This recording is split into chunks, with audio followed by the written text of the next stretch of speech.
We're on. Yep. Right, hi, little talk here about pests and diseases. I'm doing this because Ella refused to do it, basically. Orchids are pretty tough. They're much tougher than most people think.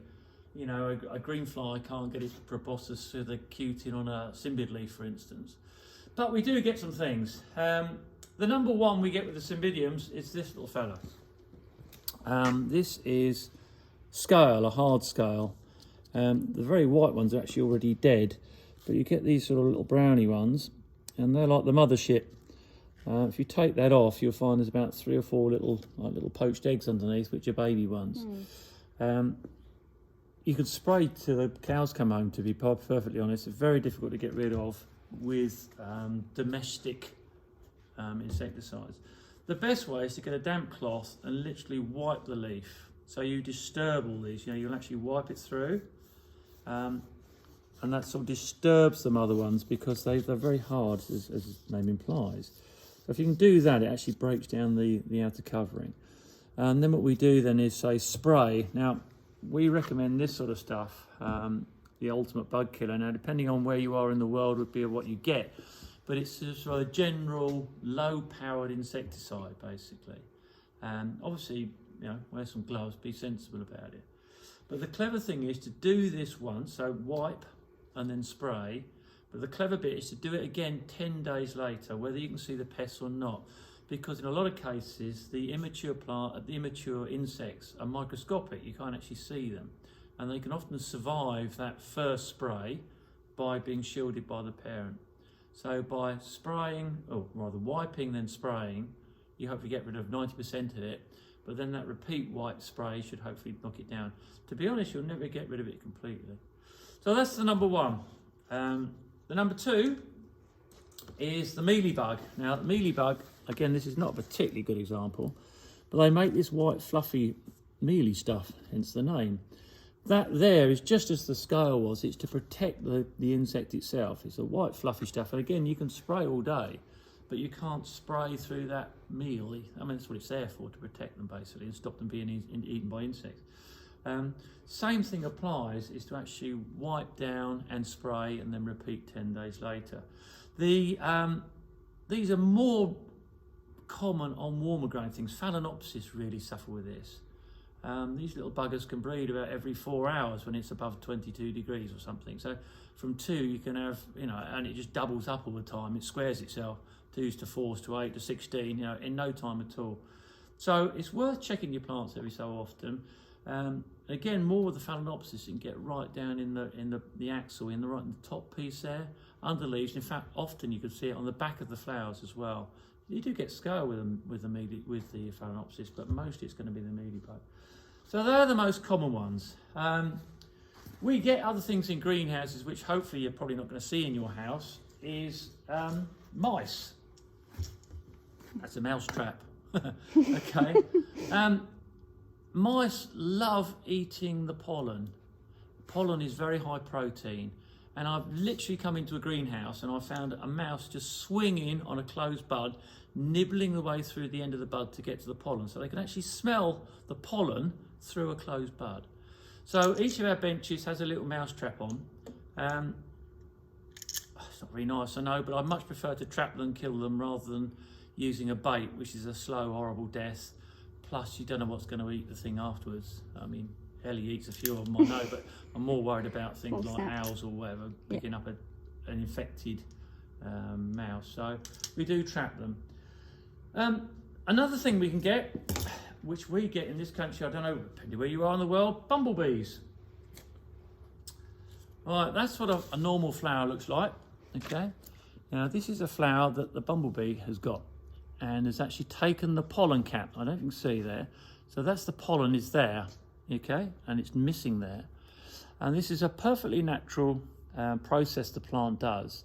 Insects tend to look through a completely different light spectrum, so they're right into the infrared and things like that.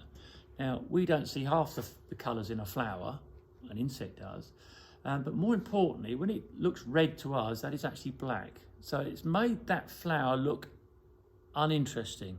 It's shut the flower down because the flower thinks the pollen's gone, so that it's done its duty, it's done what it's there for. The last thing it needs now is another bee coming in and upsetting the system as it's working. So it just shuts itself down. Now, obviously, we don't want bumblebees in here because they're going to do this to loads of flowers. We're lucky that most of our flowers are finished before the main bee season. You can bring the blinds over earlier. The bees won't attack a flower they can't see, obviously. And some of the commercial houses actually do have a bee screen on the vents so they can't get through. But the bees, again, in this country especially, are really suffering. So we tend to let them go out the greenhouse without hurting them if we can. It's become more of a problem now, though, especially towards the end of the year. We get early flowers in November. Because it's still so warm outside, the bees are still alive. So it's becoming more of a problem, that one. So that's our sort of main pests and disease. We get other things. We obviously get green fly on the flowers, just squirt their usual stuff. We get some things like the red spider, which you can't see, are very small things on the underside of Cymbidium leaves. All you have to do is up the humidity levels, that gets rid of those. There's another sort of microscopic thing. You get the false spiders, a bit more difficult to see. You often see that as sort of black mottling on the underside of leaves. And things like tarsonemid, which is a tiny microscopic, so some sort of spider, I think. The only other thing we get is thrip. I can't show you any because we don't have any this time of year, but especially when they cut the fields in the autumn time, the thrips will come in and they make a little sort of, it shows up as a little white dot on your leaves and these sometimes on the flowers where they've got piercing and sucking mouth parts. They actually pierce into the cell, suck it out, and it leaves a little white mark. Okay, these can all be virus vectors. You'll get some natural looking problems. This is a Cymbidium doing exactly what it's meant to do. You see that horrible thing, you start to panic, think, oh my God, there's something wrong. Nothing wrong with it at all. It's just that the plant is moving on. So this Cymbidium started there. That was a single growth that was planted there 5 years ago. Okay, then went that way, and then went that way, that way, that way. Let me turn it around and you can show the new growth there. Okay, so the plant, if you like, is moving in that direction now. Okay, so as it moves in that direction, it makes the new growth, the new bulbs here. It will actually abort its old leaves on the back here. This bit's done, really. This is just a food reserve, so it doesn't need leaves. It's not photosynthesizing at all. And they will naturally cut at that level. And if you can see it, there, it's called an abscission line. And what the plant does, it's just like trees in the autumn time. It puts down a chemical, abscisic acid, which flips the cells on their side, so it makes a barrier, so no nutrients can get up into this leaf. If you want, you can break them off. They come off quite easy, he says. There, just straight along that line. You don't have to spray that or anything like that. That's completely sealed, look after itself. So sometimes if it's the back of the plant, don't worry.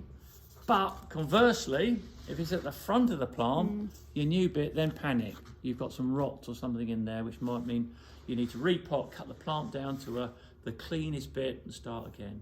But as a general rule, orchids are amazingly tough.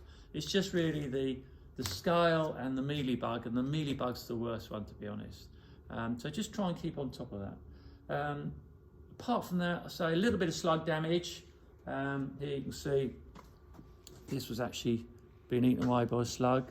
All we do, we chuck slug pellets around. Again, make sure they're ethical ones that don't kill off other animals and things like that. And really, that's it. We do sometimes get odd things like birds nesting in our plants, which can make sort of claw marks over things. But we're very lucky. So that's it really. So no need to panic. Just keep an eye on plants, spray as and when you need it. I prefer to wait until we've got a pest rather than spray before, then you don't get this build up of resistance. You can buy natural occurring predators to all these pests. You can buy a little wasp that attacks certainly the mealybug.